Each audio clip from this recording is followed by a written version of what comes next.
Thank you for joining us. My name is Margarita Noyes, and I'm here today with Professor Olavo de Carvalho. And he and I have a connection. His son is married to my daughter. And we have almost 5 grandchildren. Thank you for joining us in common. And I have known Professor Olavo for more than 10 years. And he was very kind to me many years ago when my husband and I separated and I had no money and no way to support my children.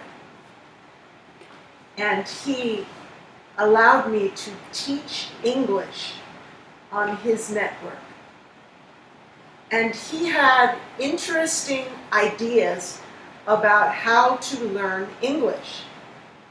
His idea was, anyone can learn English, they have to just begin to read an interesting book. And if they have a dictionary and a grammar, they can learn English just by reading the book. But even better, if you have a human being to explain the difficult part of the language which is not in the dictionary, not in the grammar book. So he and I did some reading in difficult books, and we tried his method, and it was very good. And so that became the basis for our method of teaching English for philosophy students. And so right now, we are re-releasing the content that was produced years ago in English for philosophy students and in other courses that I taught through my website, Lessons Online. And we are also beginning to produce new content for advanced English students in Brazil using the same method of reading an interesting book and talking about it in English.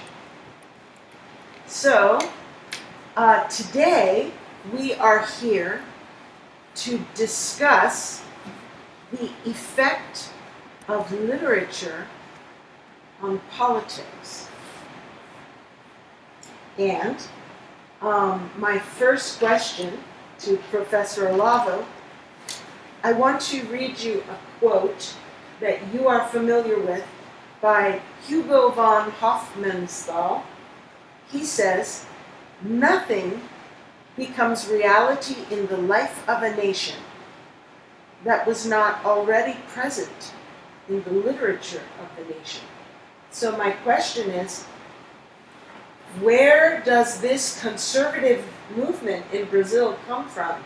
Was there a literature embodying conservative values in Brazil to form a foundation for this?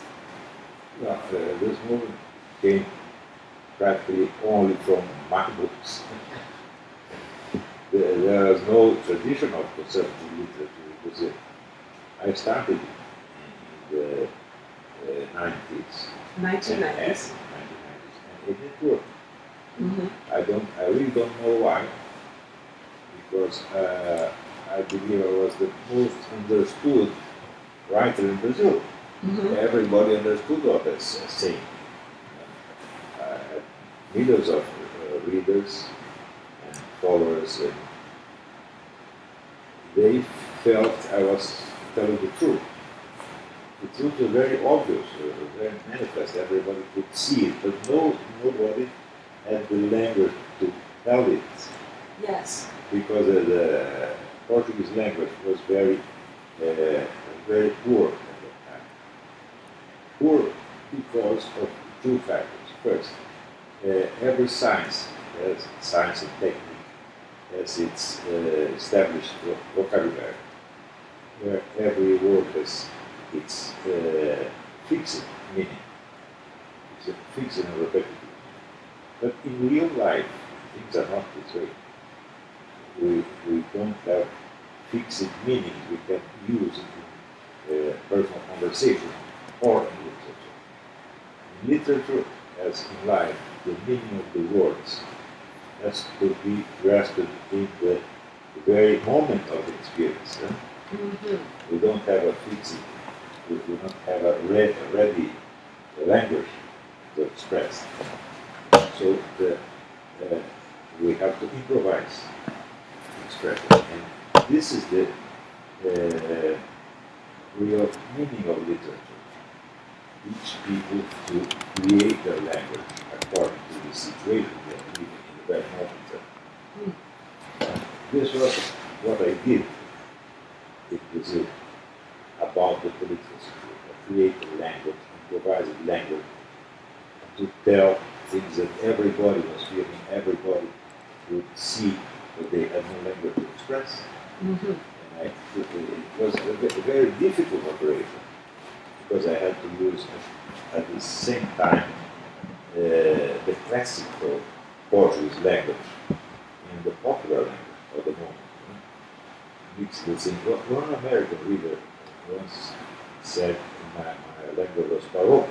Because it mixes different things, different and incompatible things. He was right. So it's fantastic that the foreign reader could grasp this when even many Brazilians cannot grasp it. So this is the literature is to create new possibilities. This possibility can have to be created first in imagination and then in reality. What you cannot imagine, you cannot do. Mm-hmm. So when you open new linguistic possibilities, you are creating new possibilities of action. Mm-hmm. So you are setting people free from the limitations of the real world at that moment. Mm-hmm. This is what they did in Brazil. When I was in training to be a teacher of English as the second language, they taught me that English is a very flexible language, that you can recombine words to make new meanings very easily. Is Portuguese that way? I believe so. Portuguese is very flexible. And Portuguese is very difficult to translate. Because the popular language is very rich. Mm-hmm. Brazilians create more jokes than any other people. Yeah. And yet jokes are the hardest thing to translate. Yes. Yeah, for second language students, it's impossible. Mm-hmm. It's so difficult. When I read that quote of Hugo Hofmannsthal, I was thinking it meant fiction. So in the imagination, with stories, people get ideas that they then can put into their actual material world. Were you able to bring an appetite for excellent fiction to the Brazilians when you were beginning in the 1990s? Well, we still have this problem because the literature of fiction in Brazil, it's practically dead for 3 or 4 decades. The novels and short stories don't follow the complexity of reality. Brazilian society changed a lot in the last decades, and literature did not reflect it. So we have a gap. The reality is more complex than our imagination. I believe this is the most serious problem. Is it? Do you have any idea what caused that lapse between literature not reflecting reality? Yes. First of all, it was the fact that the universities, they dominated the whole field of intellectual activity. And universities tend to be bureaucratic organizations. And they cannot follow the complexities of real life. And in second place, the same universities were instruments for the ideological domination of one of the leftist parties.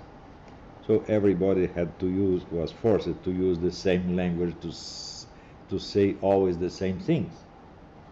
They want everybody to agree with them, to see things as they saw them, and express them in the same language they use. And this was a disaster. You know, I see a trend in the United States of the political left changing language.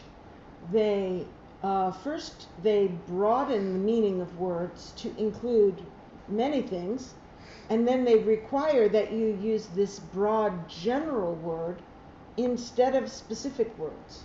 Yes, yes. An English writer defined literature as the war against the cliché. And the university language is cliché. There's a lot of clichés, both in scientific language and in political ideology language. So you always have to use the same clichés, the same, I would say, topoi. I don't know how to translate topoi, the Greek word topoi, topos. How could I say that in English? I don't know.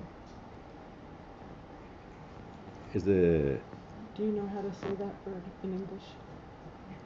Like slogans. Slogans. Like, not properly slogans, but repetitive terms that people are used, that made people feel they belong to a group. Right. A kind of group identity. Right. When group identity is more important than reality, people cannot think anymore. Yeah. What was the literature like in Brazil before these 40 or 50 years ago? If you read Brazilian literature until the 60s or 70s, you have a very clear picture of Brazilian life and Brazilian society. Not anymore. Everything changed in Brazilian society, and this is not documented in literature. I'll give an example. Now we have 70,000 murders a year. So Brazilian life became very insecure. You have not a clear picture of this in the Brazilian literature. Only you have in the Brazilian movies, have two movies that tell something about this. This was the Elite Squad and Central do Brasil. Como poderia? Central do Brasil is the name of. I'm not sure. Central Brazil? Central Brazil. Yeah. You see something of this insecure life in Brazil. But in general, the activity of theater and writers in Brazil only repeat the established language of political movements. Right. And especially of foreign NGOs. Oh. About human That's rights and defense of minorities and all these things, and feminism and abortion and gay movement. So you have to speak like these people because they want to feel they belong to a group. Right. I noticed in the United States, in like Netflix, the series, we will have very imaginative interesting television series for approximately one season, and you're hooked. You're like, this is great, I'm interested. And then maybe in the second season, it all goes to what we call social justice Yes, warriors. yes. It starts very good, very interesting, and then suddenly it becomes propaganda. And then it's not interesting anymore, and you stop watching it. I have been noticing it because you have in American movies, the richness of language is fabulous. Huh? People are very. They speak like genius of literature. Everybody, it's fantastic. But we have also this problem that from the last 2 or 3 decades, everything becomes propaganda. Right. And I get the impression that Hollywood is always surprised when a movie which is not politically correct is successful, because they think that the population likes their politics, I guess. Yes, they only understand virtue as their own virtue. There are no other virtues. Huh? Right. They believe they are the only representatives of good on earth. So they cannot understand other forms of good. Right. When I was raising my children, I discovered through study that there had been a sea change in juvenile literature in the 1960s. It's documented in the critical literature of children's literature, that which was written about it. And the change was, previous to the 1960s, they were trying to give children a moral example that would be in the attractive hero of the story, and also to reflect that bad choices often lead to bad consequences. But in the 1960s, they began to see this as disgusting, disgustingly sweet, saccharine, this kind of thing. They said what we need is to give children a relatable hero which would be like themselves. And that meant a child who was bad, a child who speaks disrespectfully, a child who believes their parents are stupid and their siblings are annoying. And so the literature completely changed, so that I did not actually allow my children to read literature for children that was post 1960. I read stories to them that were from the earlier days. And those stories contained the values of conservatism, because those were the values that were in America before the 1960s. And I'm wondering if there's any literature in Brazil that embodies conservative values today, that would be in Portuguese. Well, it's very difficult to speak of conservative values today because of the sexual revolution. Right. The sexual revolution associated every value to sexual pleasure. And you know, the human capacity to stand sexual frustration is very small. So all these people are always irritated, always angry, because they feel sexually frustrated. The more sexual pleasure you want, the more sexual frustration you will have. This is the nature of things. So all these people are always revolted with the state of things in the world, because they cannot reach the level of sexual pleasure they want. So, in your personal opinion, for the record, do you think the best sexual pleasure is to be had within a single man and wife for a lifetime? I don't know.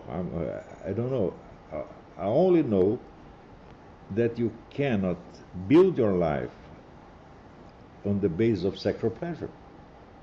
Sexual pleasure is always limited. So it's just Always, because always, it's always limited. limited. If you have a couple, man and wife, and if you have collective sex, Like with other couples. the level of sexual pleasure is limited in both cases. Sexual pleasure is limitation. But this is the reason it cannot ever be set as the main value. So you think there have Sexual to pleasure be is other something, values? is something that only happens. It's not a value. Right. Huh? It's just something that happens sometimes. It's not a right. There is Yes. no right to There is sexual no pleasure. right to it. huh? Right. Yeah. Because pleasure, St. Thomas Aquinas explained it, pleasure is the result of some action. Mm-hmm. So you cannot guarantee it as a right because you cannot foresee and establish the result beforehand. Right. Right. It can happen, sometimes it happens, sometimes doesn't happen. Right. Yeah. So in the good life, theoretically, you would say that sexual pleasure is not mandatory for the good life. It's not mandatory, and it cannot never be the center of life. Right. It's one option for one good thing, one good in the good life of many, and not even a central one. Of course, all you can decide is what we will do. We cannot establish the result beforehand. And a life based on pleasure is a life based in this expectation of a certain result. Right. And when it fails, you get angry. Right. So this is crazy. This is childish. Right. So I wanted, before we spoke today, I made some notes and prepared, and I was thinking, what are the values of conservatism?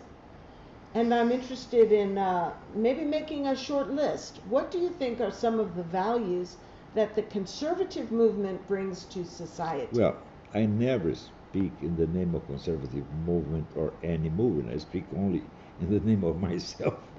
So I'm not a movement. I'm not an ideology. I'm just a guy who sees things and try to explain them the best I can.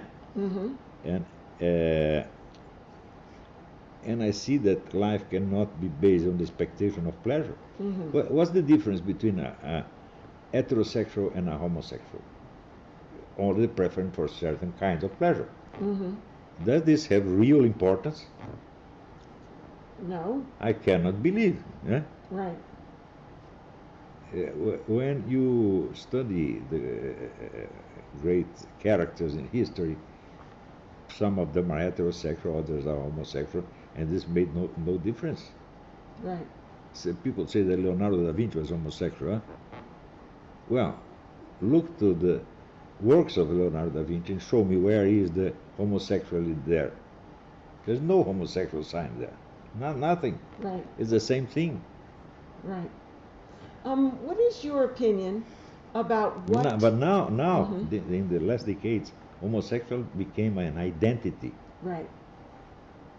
There's no homosexual identity because nobody can be homosexual 24 hours a day. Right. He can be only homosexual when he's playing sex. Right. Right. Yes. Understand? Yes. Yes. But if they transform this in identity, the guy has to think of sex 24 hours a day. Yeah. So all of them became crazy. Right. Huh? Yeah. I don't believe that there are people that are homosexual. Some ones practice homosexuality sometimes, but not 24 hours a day. Mm-hmm. So you don't believe there are some people who are homosexual? You do or you don't? I didn't understand what you said. Listen, if your sexual identity is based in the form of your body, Right. I am a man, I have a masculine identity, you are a woman, you have a feminine identity, we don't have to think about it because it is too obvious. Mm-hmm. It's not a problem. Huh? Mm-hmm. I don't have to think, I am a man, I am a man, I am a man. Mm-hmm. If I do this, I'm crazy. Right. But if your sexual your supposed sexual identity is based on something that is different of the form of your body, you have to reinforce it all the time by your thought. Right.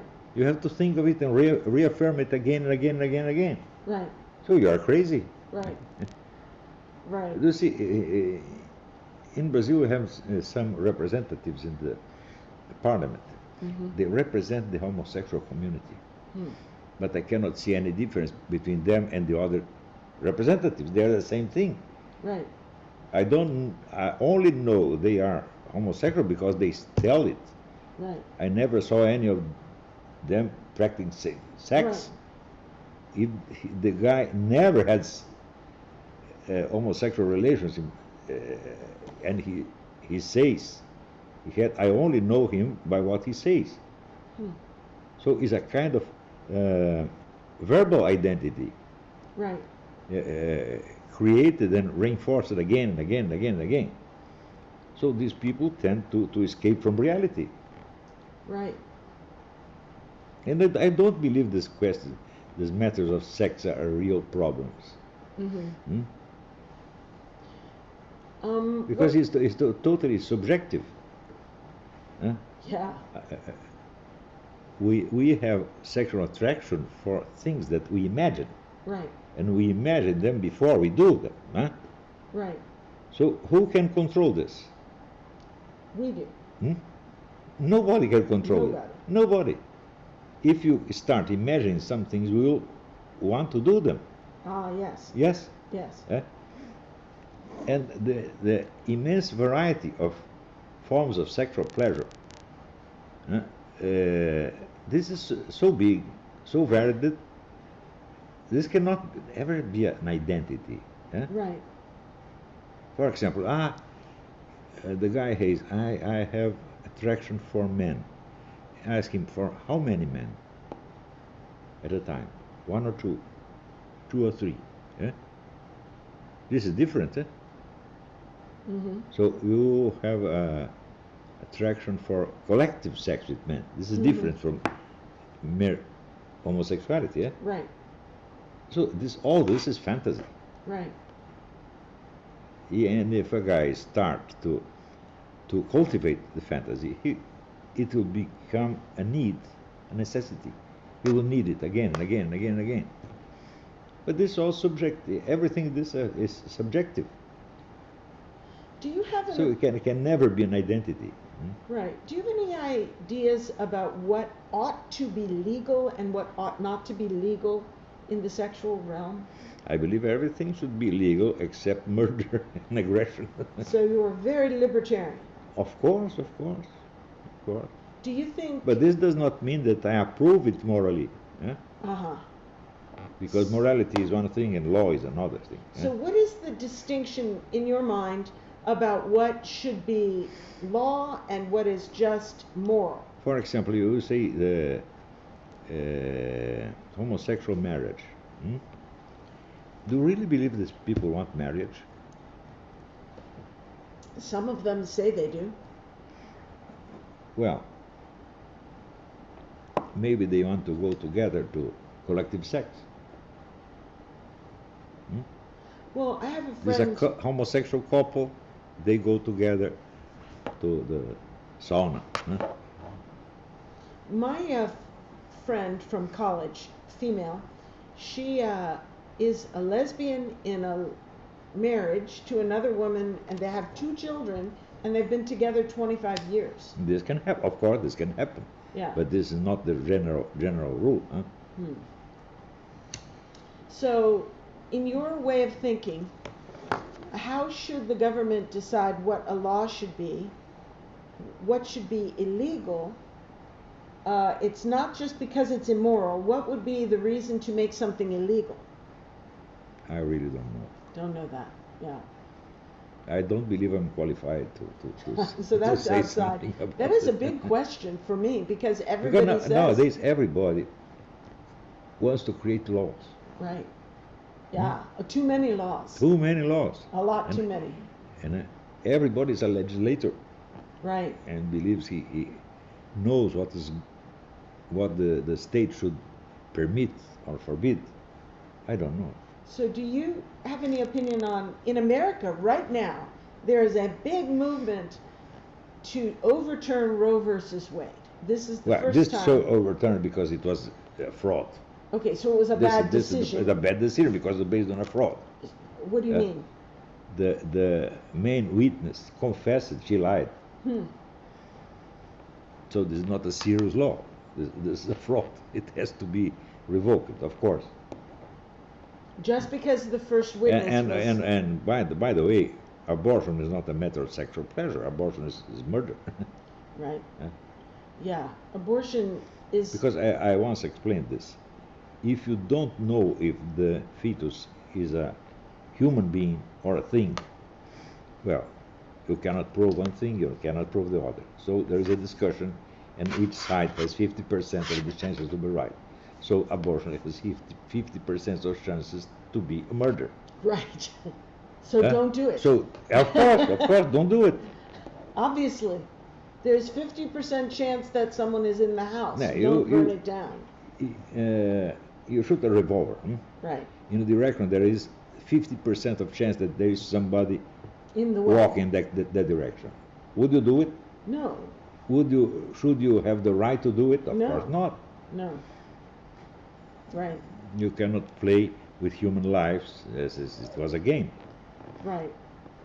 So abortion, I was 100% opposed because it's a murder. Right. And there is no way to prove it's not a murder. Right.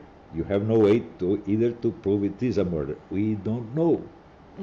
It depends on your definition of murder and your definition of person. The thing is very complicated. But we don't know. We are not sure, so we don't have a right to do it Right. because it's too risky. Do you know the story of the guy who was a medical doctor? He made hundreds of abortions, and then suddenly he noticed, wow, it was a murder. And now he is a mass murderer. Yes. Right. He discovered he was a mass murderer without knowing it. Right. Would you risk to do this? Never. Yeah, it's terrible. Okay, so how do you see literature affecting politics? Well, I see by my own writings. Yeah. You know, I don't try to influence government or to influence the parliament. Never. But I inspire the people. I made them see what is happening and what they can do. So you simply connect them back to reality. Yes, And then they get the idea, oh my goodness, we need to elect Bolsonaro. Is this the idea? Well, they chose Bolsonaro because there was no other guy. What was good about Bolsonaro? What is He was different? a sincere and honest man. Uh-huh. What are Bolsonaro's political ideas? I don't know. I really don't know. Maybe he has none. But he's an honest guy in a land full of swindlers and thieves and murderers. I So see. people trusted him, and he is faithful to his promise. He's a very honest guy. That's Simple, good. simple man, very honest. And this makes a huge difference in Brazil. Because in Brazil, the corruption went beyond human imagination. And if you see all the politicians in Brazil, all of them are liars and thieves and swindlers, all of them. Is Bolsonaro draining the swamp? Is he getting rid of the corrupt politicians? He is doing his best, but it's very difficult. Yes. You see, the same people that were elected with his support, now they're against him. Why? Why do you suppose that is? Because they need money. Very simple, huh? So they're being bribed by interests? They want to have the right to be bribed. I see. This sounds very natural in Brazil. Right. People start to become scandalized with corruption very recently. They were used. The politicians are swindlers, and this is natural. But in Brazil, they create a debit of 4 trillion reais. This is $2 trillion. This is too much. Huh? Right. So the problem is not that they rob it too much. They got too greedy. Yes, exactly. They became crazy because they were communists and they want to feed all the communist movements in the world. They want to finance Cuba, to finance Angola, to finance Venezuela, to finance China. It's crazy. Do you know do you know what is the São Paulo Forum? It's the organization, Yes. communist organization founded in 1990. Right. And when this organization was 15 years old, the FARC, you know, the Colombian guerrilla, sent a letter to the president of the forum, Lula, president of Brazil, thanking him for having saved the communist movement in America. He did In not, America? in Latin America. In Latin America. Latin America. He not only saved it, he saved it and fed this movement money. It's a huge amount of money. So Brazilians had to starve in order to give money to Hugo Chavez and Fidel Castro. This is absurd. Brazil has 200 million inhabitants. And they were very, most of them very poor. Why should Brazilian poor people work to give money to these people? Why? This is the problem of group identity, group solidarity. I'm solidarity with my group and love these people and I don't care for the others. You know, Lula was never the president of Brazil. He was president of communist Brazilians. He was not good. He was not bad for communists. I believe that leftist critics of Lula was very unjust. They should create a statue for him because he was the best communist leader in Latin American history. Fidel Castro is insignificant compared to Lula. And Che Guevara, even worse. But Lula really saved communism in Latin America, saved it and fed it. Too bad. Too bad, too bad. Now, your writing, starting in the 1990s, was it sort of similar maybe to Thomas Sowell? Sort of essays and newspapers about things people could understand? What were you writing back then? No, because Thomas Sowell and many others, they defend conservative ideals. I don't do it.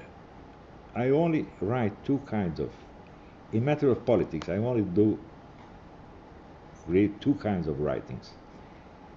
Writings about method of political science, and writings about some specific facts and situations, analysis of specific facts or situations, based, of course, on this method. This is all I do. And then your readers took it further and further and created change in the country. They took their own conclusions. And what you did I never was, said that they should vote Bolsonaro. I said I will vote Bolsonaro. You vote whoever you want. Yeah. And so what you did was set people free from the mind control of the left. From the language of clichés. That was the only language we had in the beginning of the 90s. Wow. And Zowie. And when people discovered they had the capacity to express what they saw, they felt it like a miracle. Right. They didn't. Many people discovered they were intelligent because they were educated to feel they were stupid, and they have to always obey their schools, their universities, and the political parties, and so on. And suddenly they notice they are intelligent. They can feel the situation. They can grasp the reality and express it. This is what I taught them, and this worked. Yeah. There So- are many talents are certain. I have many of my students are very intelligent people, very gifted writers, and so on. So then they rose up. When people say, "Oh, do you want to create a conservative movement?" I just no. I want to create an industry of genius. Mm-hmm. Create many genius. This is my ambition. Mm-hmm. Interesting. I'm not a political guru. I'm an educator. Very interesting. And of course, you have more intelligent people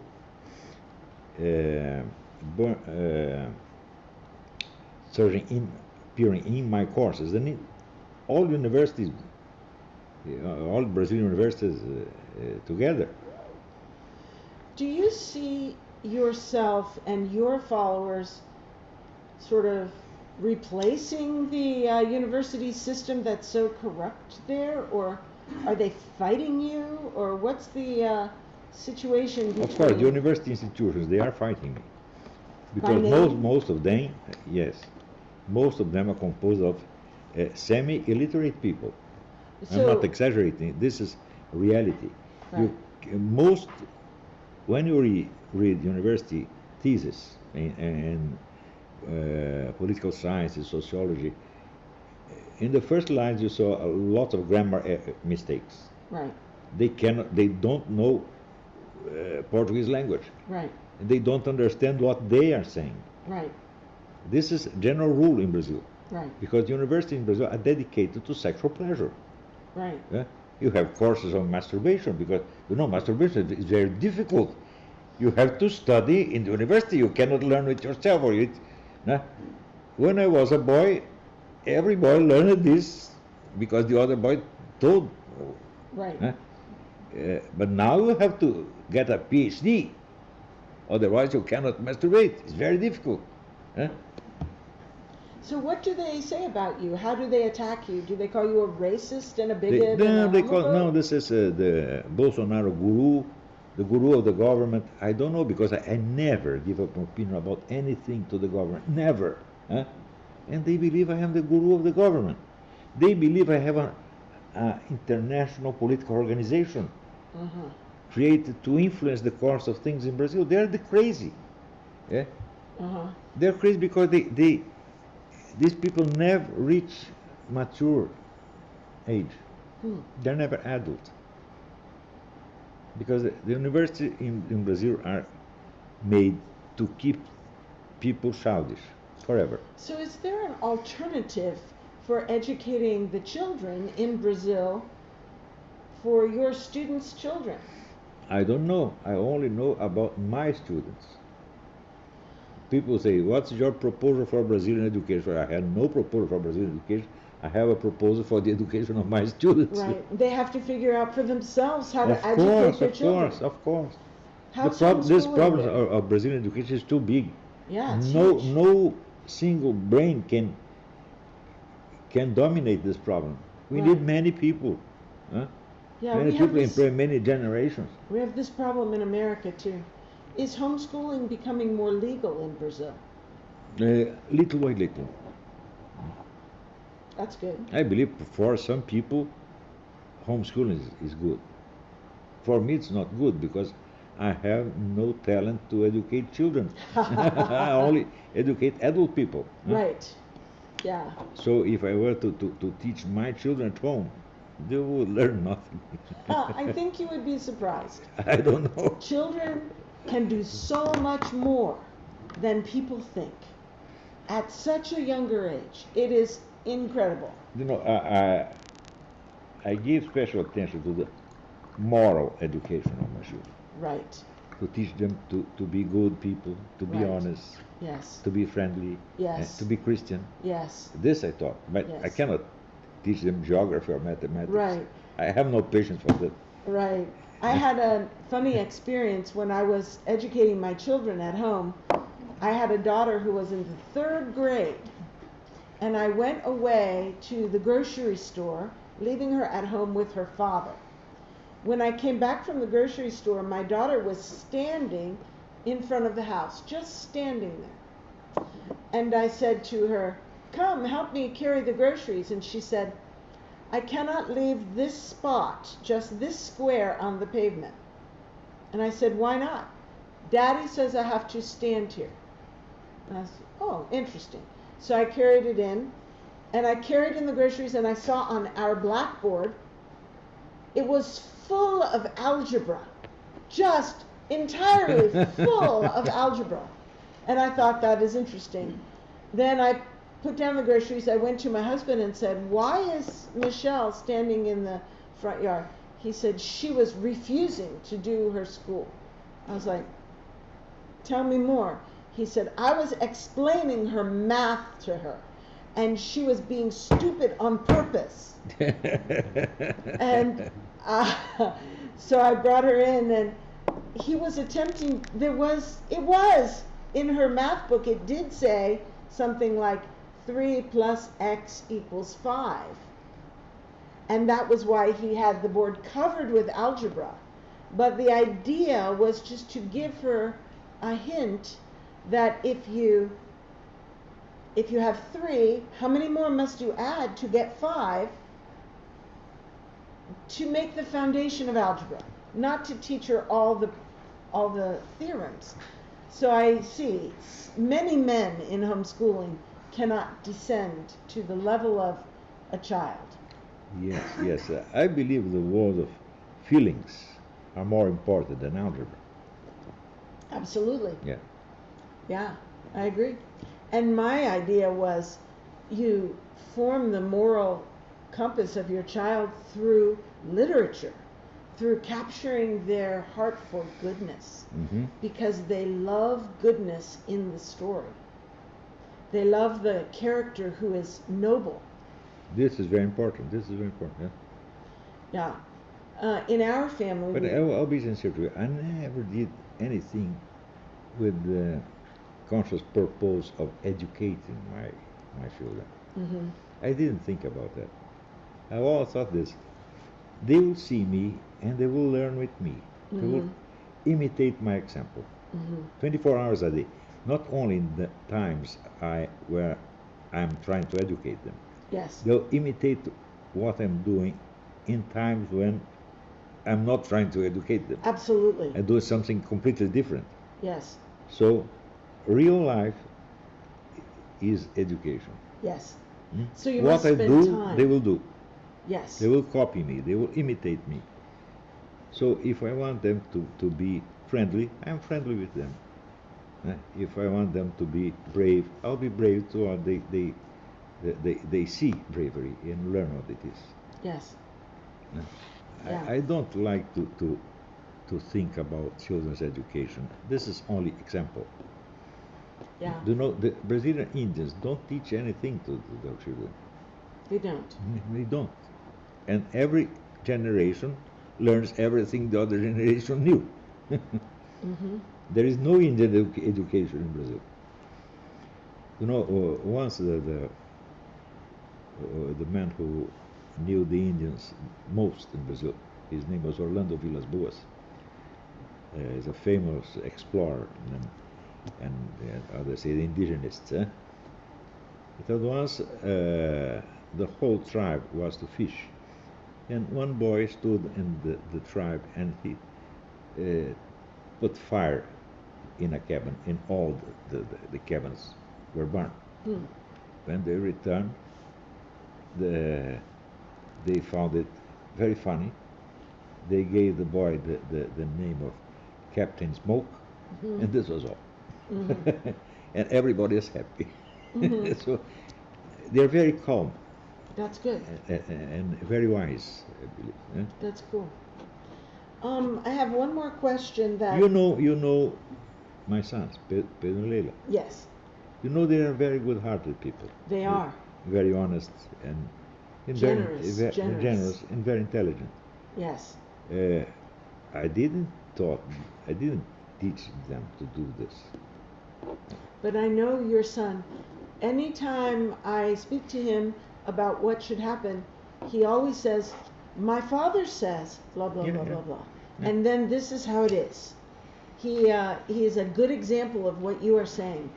He I only learns taught by them looking what they at asked you. me. Right. When they put me a question, I answer the question. That's all. Mm-hmm. They have great respect for you. Great, great. And they wouldn't if you weren't consistent in your lifestyle. I'm very happy with my children. Yeah, yeah, I am too. I'm happy with your children and my children and our grandchildren. I have a question for you. Final question. Final question, okay. There was a blog post many months ago on your Facebook where you said there was a list of people that you might like to have a conversation with because you felt maybe you could learn something from those people. One of those people was Jordan Peterson. And I'm wondering what it is about him that made you want to think maybe you can learn something from him. He is terribly realistic. Mm-hmm. He sees things as they are. Very simple, huh? Yeah, everybody can see You know, how it is through him. He's very different from me. He's very different from me. For example, he's a great admirer of Carl Jung and Friedrich Nietzsche. I don't take Jung or Nietzsche very seriously. Right. But he gets the best results from Jung and Nietzsche. Yeah, I believe he's a great guy. Yeah, yeah. When I watch him on YouTube, and the people are trying to throw smoke in his eyes, and he cuts through in such a way that nobody could believe the worldview of the interviewer because it's so obviously false. Yes, yes, yes. Yeah. We are doing the book 12 Rules for Life in our English for Philosophy Students book club that we are doing together with the students. And our method is to read together and then I clarify pronunciation and also connotation of words and special usages. And we just read the book, the rules together. I'm not making much comment on the content. What do I know? It's just to help make clear the text for the students. Have you looked at his 12 Rules for Life book? Not yet. I read the other book. Maps of Meaning. Yes, yes, the great book. This is a great, great book. I think that book is very difficult. Yes, it's difficult. Yeah. But it's natural. It's a book of psychology, a scientific book. Right, yeah. But the main thing about Mr. Peterson is he prefers a reality he does not understand than an idea he understands. That's interesting. I remember once and this is the most important because reality was made by God, Right. and our ideas are created by ourselves. Right. Of course, we understand them, but in most cases, they have nothing to do with reality. Right. I remember speaking to you many, many years ago about which movies were good and which were bad. And you said, and books too, which books are good, which are bad, especially for children. And you said the most evil is the book or the movie that causes the child to question his connection to reality. Because the task of growing up is to become connected to reality, not fantasy, reality. Yes, in the last 3 centuries, philosophy turned to the human mind. They only think about the human mind. And they believe everything is in human brain. Did you notice the size of the universe? Yeah. Huh? Do you believe everything is in our brain? It's crazy. This is absurd, absurd. It's stupid. I believe the structures of human thought and of human perception are in the universe. And this imprints on us. Our brain has a very modest job to perform. We only receive all this. For example, the direction of a space. 6 directions of space. This is in the reality around us, and this imprints on our brain. You know, when I was very young, I was very sick, and I stood on the bed so many months with fever that I forgot how we should do to walk. And then I had to learn to walk again. And what is the base of walking? Is the direction of space. Where were they in my brain? No, they were around me. Yeah? So I had to get that structure again and install myself in it. And I had also a collection of turtles. I had 8 turtles. The oldest was called Bijou. And I put them to swim in the tank. And I had a problem with my eyes. I had one of them was myopic, the other was hypermetropy. So one saw the big things and the other the small things. And I keep walking, keeps saying the turtles swimming, and I look at them with my right eye and then my left eye, and they're different. But then I said, well, they are different, but the directions are the same. When they go to the right, I see they go to the right with both eyes. Yes. So Right. there are many subjective differences. Yes. But the structure of space is the same for all of us. Right. This is our reality. Right. This is the basis of our intelligence. The universe is the base of our intelligence, not our brain. Huh. And all of these leftists are trying to disconnect us Of course. from what makes us have our common intelligence. Yes, and they're teaching people to become more and more subjective. Right. This is so boring. I believe my brain is very boring. But the universe is very interesting. Right. Very interesting. Well, I think we are out of time, and I want to thank you for this conversation. Thank you. It was a Very pleasure. enjoyable. It was a And pleasure. um, Come thank you. again whenever you want. And sorry for my awful English. You do not have awful English. You have great English Thank and you. a great mind. Thank you.